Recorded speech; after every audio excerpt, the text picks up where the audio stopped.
up and good morning, guys? Welcome back to another video. So today we've got something a little bit different on the channel. Well, I mean, I don't know, maybe it's not that different.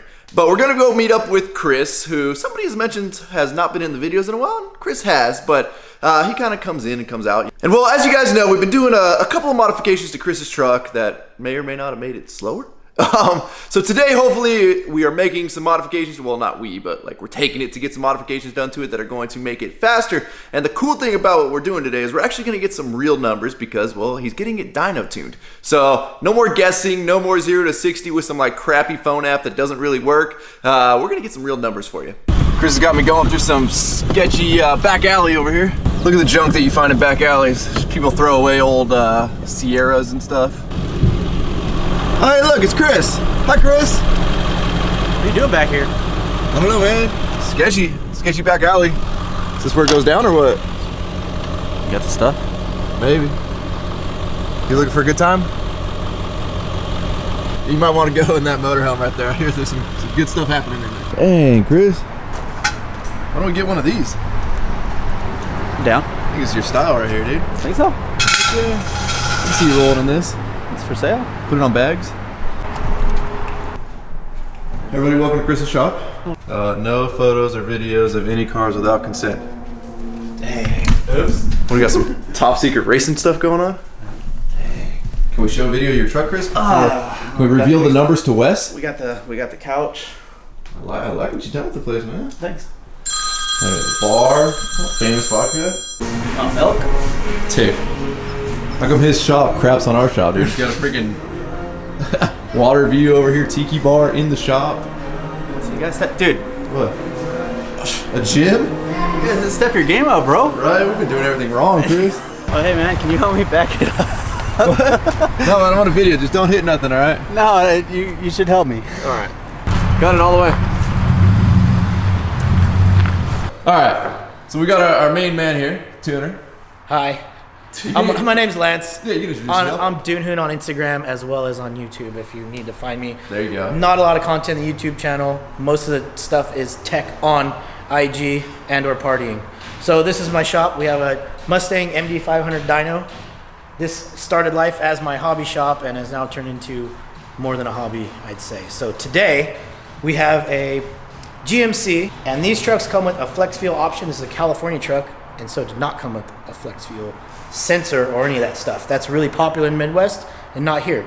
So what we're gonna do today is we have our flex fuel composition sensor, a pigtail, some unions, and then once we get that done, then we're gonna use HP tuners to jump into this factory ECU, make sure we're reading ethanol content, and then actually put the truck on the dyno, see what we do for a stock baseline on 91, get in the tune, mess with it a little bit, go to the gas station, get 85, and see what we end up with. So that is the goal for today. Now, what's the difference between 91 and E85?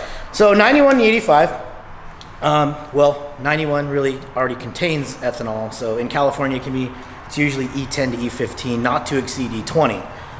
That's why your gas mileage kind of sucks. Now, is that number the percentage of ethanol in it? That is the percentage of ethanol in it. So you could, for all intents and purposes, call 91 E10 if you wanted to.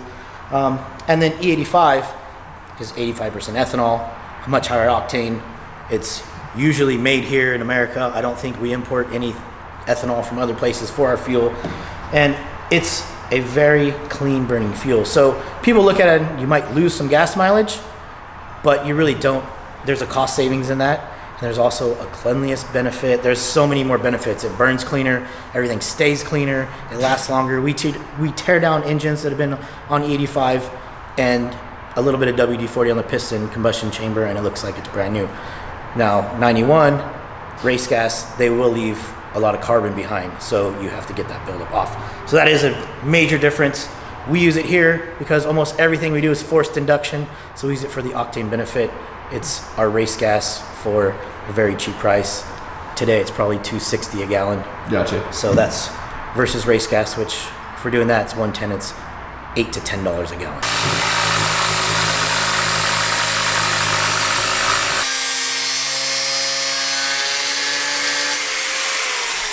So for this one, the reason we have the unions is we're going to cut the line right here, and basically going to put the sensor in there.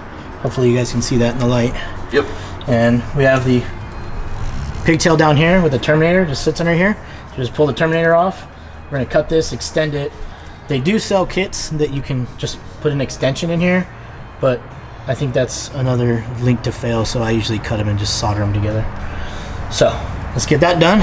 You should pull your truck up on the fucking dyno forward, so the gas tank is lower than that line.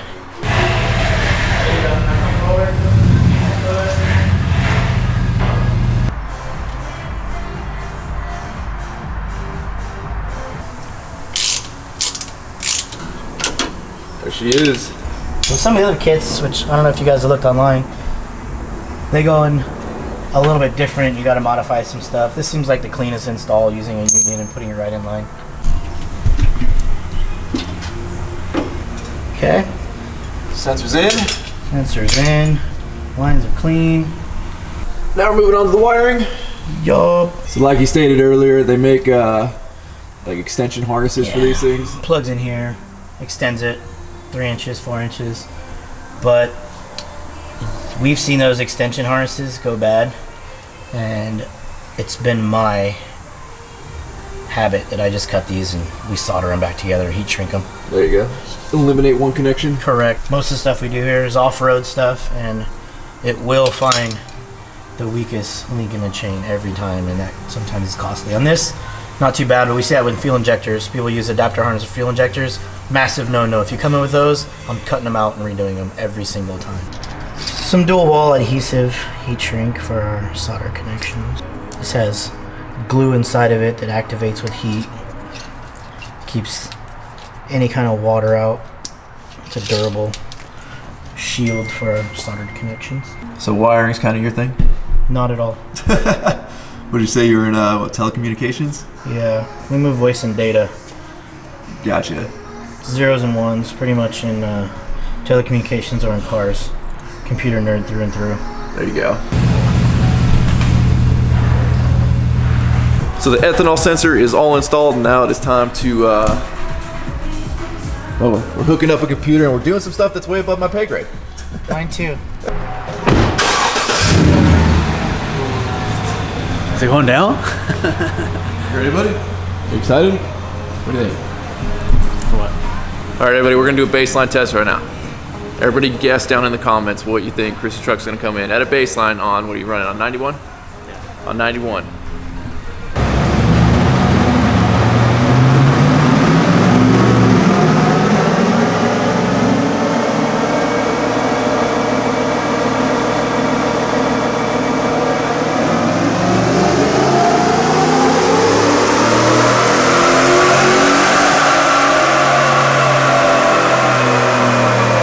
Apparently, Chris's truck has like a 107 mile an hour cutoff.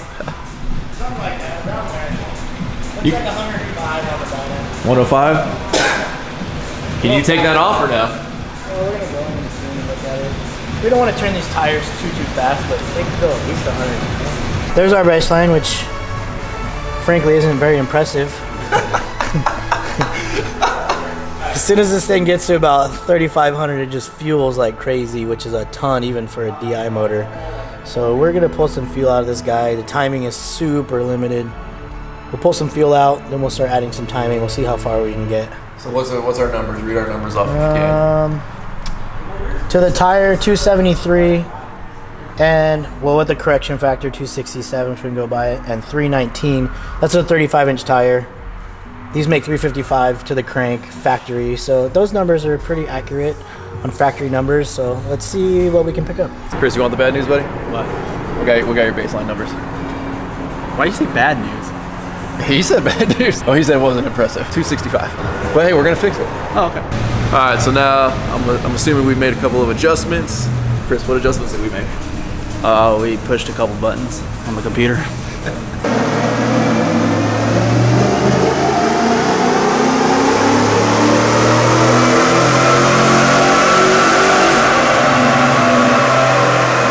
I wanted to get to 300 uncorrected, so we got there. This is on 91. 91. We got to 300 wheel horsepower. Right. Is the baseline pull versus where we got So, I mean, the baseline stuff's made for 87 octane. This truck had 91 in it, so we took some fuel out of it. It was pretty rich from the factory, which is surprising for a GM, and we could add some timing into it, and you can see that's exactly what happened. That's where we picked up all our power, was just leaning it out and adding some timing. So I'm pretty impressed. Now we'll put some ethanol in it, and we'll see what she really does. Yeah, we'll see what difference that makes. He's working on some other parameters of the tune in there. Me and Chris are gonna go fill up on some E85. You excited, Chris? It smells like In-N-Out here. Hey, real talk though. Once this thing gets tuned, are we gonna run it down the track? Come on. No. What? For what? What are we tuning it for? Just to go a little faster. To point A to point B. Oh God. To the bank? Yeah. Not to your house. E85, Chris. 299 times 10. 30. 30. All right, well, here's a fuel price comparison for you guys. E85 is $2.99 right now. Is the yellow handle? No, easy guy, easy guy. It doesn't go in that truck. Feeling in? Feel like you're going to race? Yeah. Feel like Wes and Austin now? Yeah. Bringing your own fuel? Yeah. Gotta go get me some gas cans. All right, gas cans, don't fall over. What time is it, Chris? It's time to go make some power. Oh, no. What? No, it's 10:30. We'd have already lost the NASCAR race, buddy. What's that? We already would have lost the NASCAR race. You gotta be quicker. Dump it.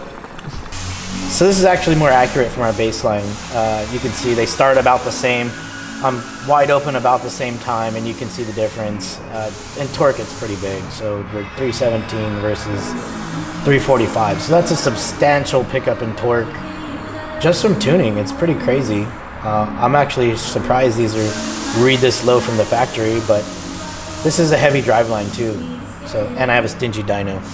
Gotcha. These are the numbers, and they're relative. So you'll know when we drive. We're just trying to compare apples to apples as we go along. So people get hung up on numbers, which is kind of ridiculous from time to time. If the thing feels fast, it feels fast.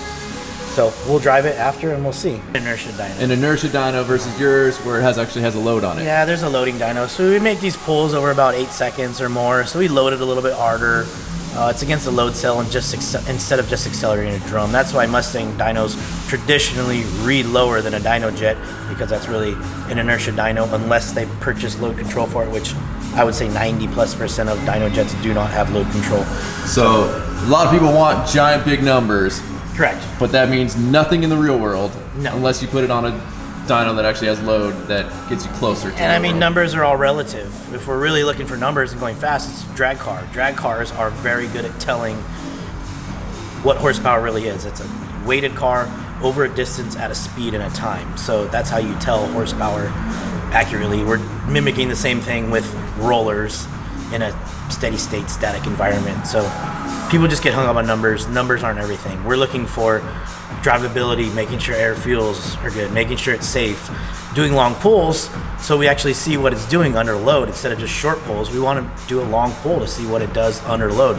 With diesel stuff, we can simulate pulling a hill. We can load the thing like it's going uphill. You got to really load diesels to see what they do. You can do some short sprint stuff, but it's not really telling because they're turbo, and you're watching for IETs and what IETs stabilize at. So there's a lot of variables that goes into it. Numbers just aren't numbers. Gotcha. First startup on ethanol. You ready? Boom. You gotta give it a second for it to suck some into it.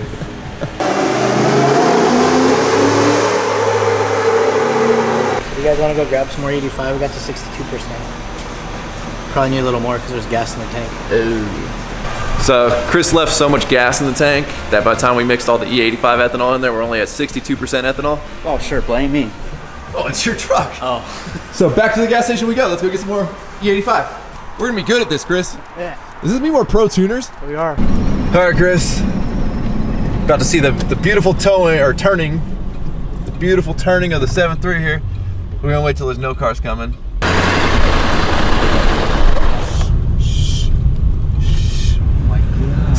All right, we got it, we're good. It's so bad. It's a little bit. Hey, spacers are here tomorrow. Oh, dude, prices have gone up since the last time we were here. Oh, shit. Already got declined. Hey, that thing's mad at you, dude. You got declined twice on that one. Let's see what happens on try number 3, lucky number 3. Declined. What? Use your card. It ain't my truck. Use your car, Dick. Ah, jeez. Oh, Chris elects my car just fine. Don't stand behind Chris when he's pumping gas. What's wrong with you, dude? What? You're gonna blow this place up with that friggin' fart. I'm gonna stand over here. That's more deadly than the E85 you're pumping out. What are you doing? What are you looking at? The lights are bright. Let's stop staring at him. What's wrong with you? Dude, it is way past your bedtime, huh? It is. You're never up this late. Never. Just want to make sure I can get it tight down good and tight, Chris. And then we just pull it a little bit. Tight like that. A couple of times. What's that knot, Colin? This is a bosun knot. I learned this from my good buddy Josh for towing trucks or something. And then I had to cut his tie down in half. Am I getting less funny as it gets later or what? I'm tired, I'm cranky. So we got the truck fired up again. He's gonna run it for a little bit, let that fuel mix in, and then we'll see what the ethanol content is that we're at now. Hopefully we're really close to 85% because, well, I don't think we can fit any more fuel in his tank. Cold air intake on.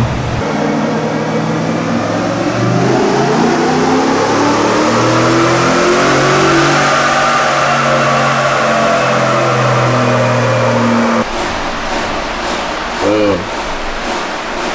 So there's so far the difference we're running.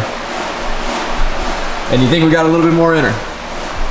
Let me look at the logs probably. I mean, right. we're pretty close. I'm gonna take a little bit of fuel out of it, Gotcha. but we're close. You can smell the shop doesn't smell like gasoline anymore. Right, I'm sure you guys noticed the difference in smell. Yeah. Did we hit 85% or what are we? I think we're 70. 322.9. 270. Dude, I called what I call? 327, I think? Yeah? Well, should I hit that number then? Crank it up, 327. 322 horsepower, 396 foot-pounds of torque. That's pretty good, buddy. That's pretty good. Well, you know what it was? I mean, no offense to your tuning abilities, but I put this sweet intake on for him. I think that's what did it. It's most likely what did it. Woo! Let's see. It is 1:06 in the morning, and the beast is finally coming out. All right, go take it for a test drive. Chris is back from his test drive. What happened, buddy? She moves. Still running. We're good. Everything runs. You happy with it? Yeah, she moved. Nice. Watch out, Wes. Chris is coming to race you now. I pulled, dude. A lot more torques. Pretty big shit. amount of horsepowers. All the horse torques? All the Yes. horse torques. You got all the horse torques? Yep. Nice. Llamas. Llamas. Sweet. Well, there you go. For all you guys out there that have 5.3s, it's possible. You can unleash a decent amount of power in those things and pretty cleanly and still California compliant, dude. You're good. Class 7 truck with the built small block Ford. They make like 280, 290 at the time. Dang, bro. See? Hey, man. All right, put it in four-wheel drive. Let's go off-road. Come on. So you're saying I'll win the Baja? Boom. Look at that. Back to an off-road shop, kind of. Except for that. Tired. Chris, are you live, buddy? No. It's 2 a.m., dude. This is the latest you've been up ever. You're not going to work tomorrow, huh? No, I gotta go to work. You're going to go to work tomorrow? I gotta pay for that fucking tune. All right, guys. Well, with that, we're going to wrap up this video. It's late. As always, thank you guys so much for watching the channel. If you've not subscribed already, please click the subscribe button now that way you do not miss out on any future content. Don't forget to give this video a like, a thumbs up. Don't forget to check out workforapparel.com because if there's anything you want in this life, you got to be willing to work for it. You guys are the best. Catch you in the next video. Check out this race car going by.